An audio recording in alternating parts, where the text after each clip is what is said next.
श्री स्वामी समर्थ. आज आपण बघणार आहोत अख्खं मसूर कसं बनवायचं ते. आता हे अख्खं मसूर मी 2 ते 2.5 तास भिजत ठेवलं होतं. आता याला 2 शिट्ट्या काढून घ्यायच्या आहेत कुकरमध्ये.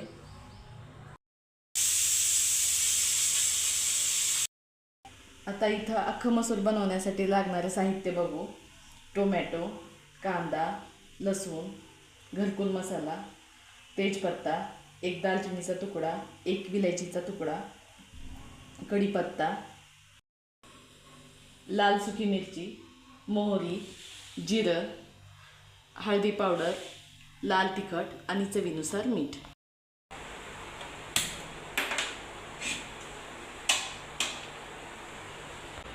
दोन ते 3 चमच ऑइल टाकून घ्यायचं आहे. आता इथं तेल तापलेलं आहे. यामध्ये अर्धा चमच मोहरी, अर्धा चमच जिरं, तेजपत्ता आणि दालचिनीचा तुकडा टाकून घ्यायचा आहे आणि थोडी विलायची. आता ही मोहरी तडतडली ना, त्यानंतर आपल्याला कांदा टाकायचा आहे.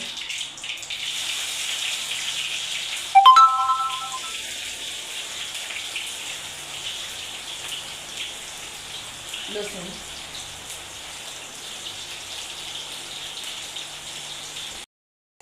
कढीपत्ता. आता ही लाल सुकी मिरची टाकून घ्यायची आहे. आता ही कांदा सोनेरी कलर येईपर्यंत तळून घ्यायचा आहे.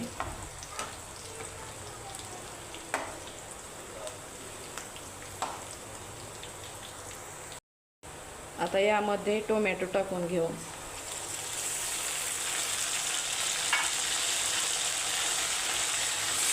पाच मिनिटं याला मिक्स करून घ्यायचं आहे व्यवस्थित.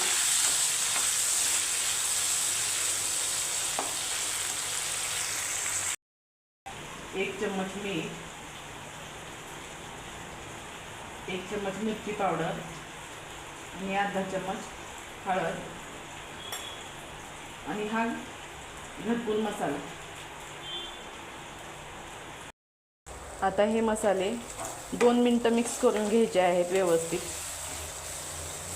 त्यानंतर मग अख्खं मसूर यामध्ये मिक्स करून घ्यायचं आहे.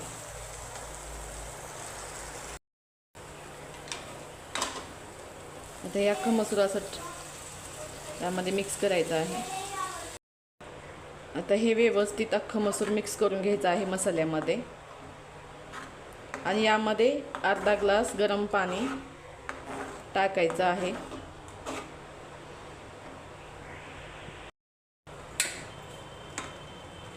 आता पाणी टाकून घेऊ थोडंसं.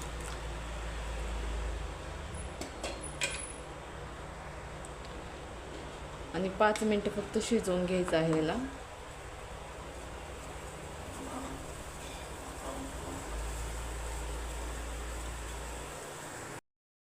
आता ही अख्खं मसूर तुम्ही चपाती किंवा भाकरीसोबत किंवा भातासोबतही खाल्लं तरी चालेल.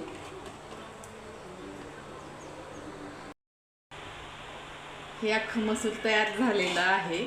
तुम्हीही नक्की ट्राय करून बघा. तुम्हाला जर ही माझी रेसिपी आवडली असेल तर नक्की लाईक, शेअर, सबस्क्राईब करा. भेटूया नेक्स्ट व्हिडिओमध्ये. तोपर्यंत खात राहा, मजेत राहा. Bye bye.